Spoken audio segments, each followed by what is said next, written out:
Ce n'est pas encore un hologramme qui lui permet de télétravailler depuis Dubaï. Merci d'accueillir Thomas Wiesel. Bonsoir. Merci beaucoup. Et joyeux anniversaire, Vincent. Merci. Déjà 10 ans, c'est Ouais. fou. Enfin, je sais pas trop si vous vous rendez compte. Non, vous pouvez pas, parce que c'est pas comme ça que vous comptez, vous, 10 ans. Alors 10 ans, si jamais, ça fait 5 260 320 minutes et 315 619 200 secondes, Vincent. Ah oui, alors comme ça, je comprends beaucoup mieux. Voilà, et avant ça, il y avait 4 ans de radio, et donc ça fait 14 ans en tout que vous êtes en couple avec l'autre Vincent, un couple qui dure plus longtemps que la plupart des mariages.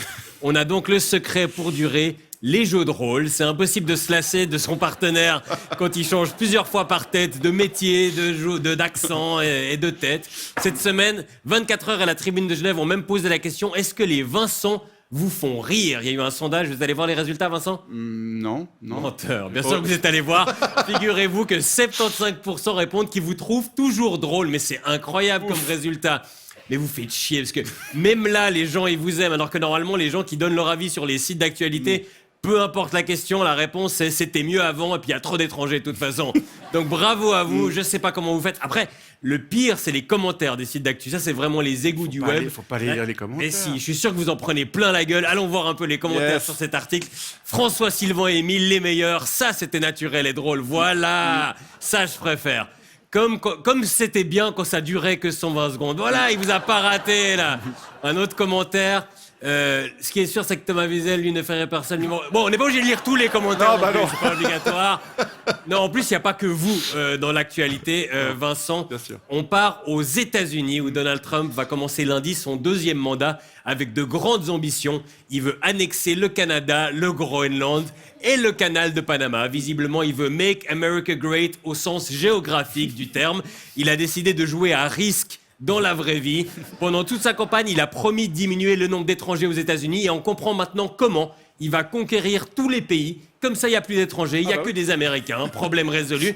Certains experts disent que Trump, il veut agrandir le territoire, en fait, pour laisser sa trace dans l'histoire, comme l'a fait avant lui le président qui a acheté l'Alaska, qui était, Vincent, Je sais pas, Lincoln.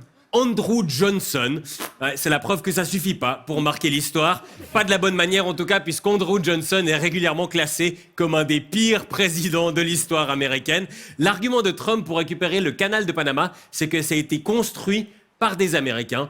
Et si on applique cette règle, on l'a construit, c'est à nous. Ça va pas plaire à Trump parce qu'il y a une bonne partie des États-Unis qui a été construite par les Mexicains. D'ailleurs, il veut aussi changer le nom du golfe du Mexique, non? Oui, en golfe de l'Amérique. Et dans sa tête, c'est déjà un compromis. Il se retient de proposer le golfe de Trump. Parce que ça combinerait ses deux passions, le golf et mettre son nom sur des trucs.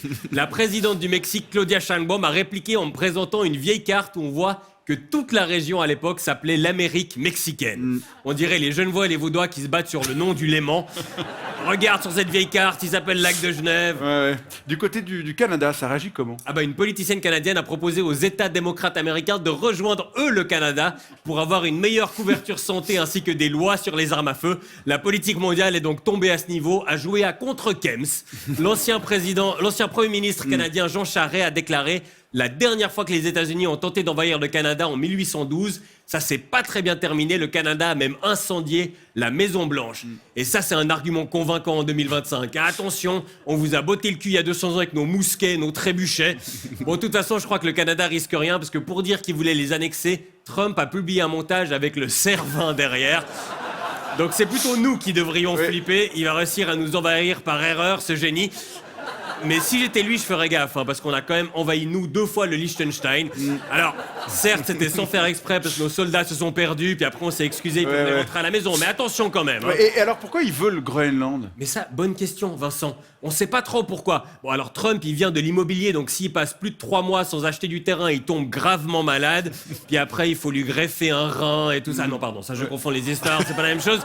Mais peut-être, c'est que les sous-sols du Groenland sont riches en minerais et en terres rares. Ouais. Et un des slogans de campagne de Trump, c'était Drill, baby, drill. Ouais, donc littéralement, fort, bébé, fort. Voilà, il adore faire des trous sous terre. C'est son point commun principal avec Joseph Fritzl. Ça et le fait de vouloir coucher avec sa propre fille. Je m'égare un tout petit peu. Certains disent aussi que s'il veut autant le Groenland, c'est aussi parce qu'il comprend pas bien que sur les cartes du monde, les territoires près des pôles paraissent beaucoup plus grands qu'en vrai, et donc qui croient que le Groenland est plus grand que l'Afrique, alors qu'en réalité, c'est 15 fois plus petit.